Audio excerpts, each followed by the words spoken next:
Hello बच्चों, ये प्रश्न को देखते हैं। तो प्रश्न में दे रखा है फिनॉल क्षारीय विलयन में एल्किल हाइलाइड के साथ क्रिया करके एल्किल एरिल एथरो के परिवर्तित किए जा सकते हैं। एरिल यहाँ पे हमें क्या दे रखा है, फिनॉल दे रखा है और इसका अभिक्रिया कर दिया है NaOH के साथ। यहाँ पे हमारा क्या बन गया, सोडियम फेनोक्साइड बन गया है। और यहाँ पे अगर हम देखें तो सल्फेट से यहाँ पे अभिक्रिया करके ये हमारा क्या बना लिया है, एनिसॉल में ये परिवर्तित हो गया है। और हमें क्या दे रखा है, मेथिल ईथरो के संश्लेषण के लिए अधिक महंगे मेथिल हैलाइड के स्थान पर डाई मेथिल सल्फेट का प्रयोग अधिक किया जाता है।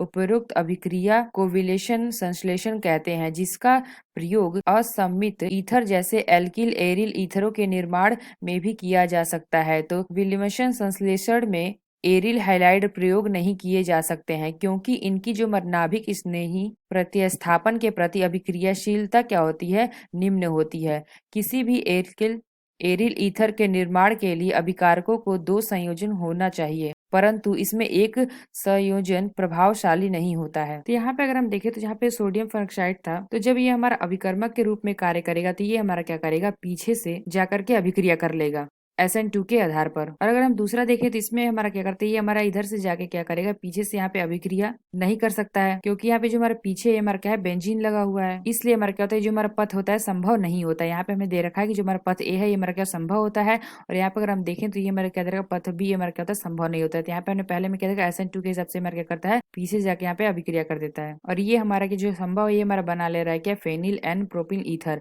तो यहाँ पे हमें 4 विकल्प दे रखा है। तो यहाँ पे हमें पूछा क्या गया है कि विल्मनसन संश्लेषण उदाहरण है, और यहाँ पे 4 विकल्प दे रखा है। तो पहला में क्या दे रखा है, इलेक्ट्रॉन स्नेही युगात्मक अभिक्रिया है। दूसरा क्या दे रखा है, इलेक्ट्रॉन स्नेही प्रतिस्थापन अभिक्रिया है। और तीसरा क्या दे रखा है, इलेक्ट्रॉन स्नेही युगात्मक अभिक्रिया। और चौथा में दे रखा है नाभिक स्नेही प्रतिस्थापन अभिक्रिया है। तो हमें बताना है कि जो हमारा विल्मनसन संश्लेषण उदाहरण किसका होगा, ये हमें बताना है। आइए मुख्य अवधारणा की चर्चा करते हैं। मुख्य अवधारणा यहाँ पे अगर हम देखें तो हमें क्या दे रखा है, विल्मनसन संश्लेषण दे रखा है। तो ये हमारा क्या होता है, विलियमसन संश्लेषण। यहाँ पे अगर हम देखें तो विलियमसन संश्लेषण विधि द्वारा क्या होता है, डाई एथिल ईथर बनाने के लिए सोडियम इथाक्साइड की क्रिया एथिल आयोडाइड से कराते हैं। तो ये हमारा देखा कि जो हमारा विलियमसन संश्लेषण होता है इसमें हमारा क्या होता है, डाई एथिल ईथर बनाने के लिए सोडियम इथाक्साइड की यहाँ पे अभिक्रिया कराते हैं, एथिल आयोडाइड से कराते हैं।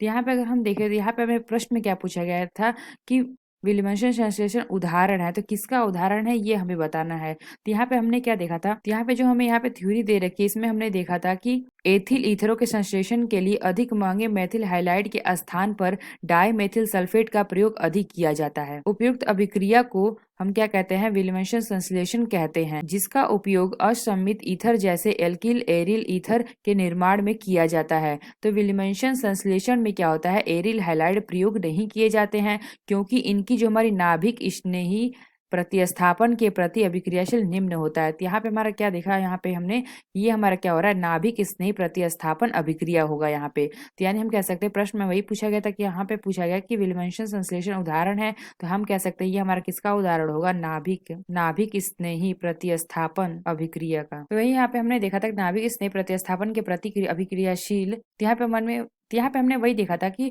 नाभिक स्नेह प्रतिस्थापन के प्रति क्रियाशीलता निम्न होती है, जिससे हो गया है एरिल एथिल के निर्माण में अभिकारकों के 2 संयोजन होते चाहिए, परंतु यहाँ पे हमारा कहता है एक संयोजक प्रभावशाली नहीं होता है। तो यहाँ पे हमारा क्या होता है, SN2 की वजह से हमारा होता है, यहाँ पे ये हमारा संभव हो जाता है, और दूसरा अगर हम देखें तो संभव नहीं होता है। तो यहाँ से हमने देखा जो हमारा यहाँ प्रश्न में पूछा गया था कि विल्मनसन संश्लेषण उदाहरण है, तो हम कह सकते हैं नाभिक स्नेही प्रतिस्थापन की। यानी अगर हम कहें तो कौन सा विकल्प हमारा सही होगा, तो यहाँ पे अगर हम देखें जो हमारा डी विकल्प है, यह विकल्प हमारा सही होगा, ऑप्शन डी। तो आशा करते हैं आपको समझ में आया होगा। धन्यवाद।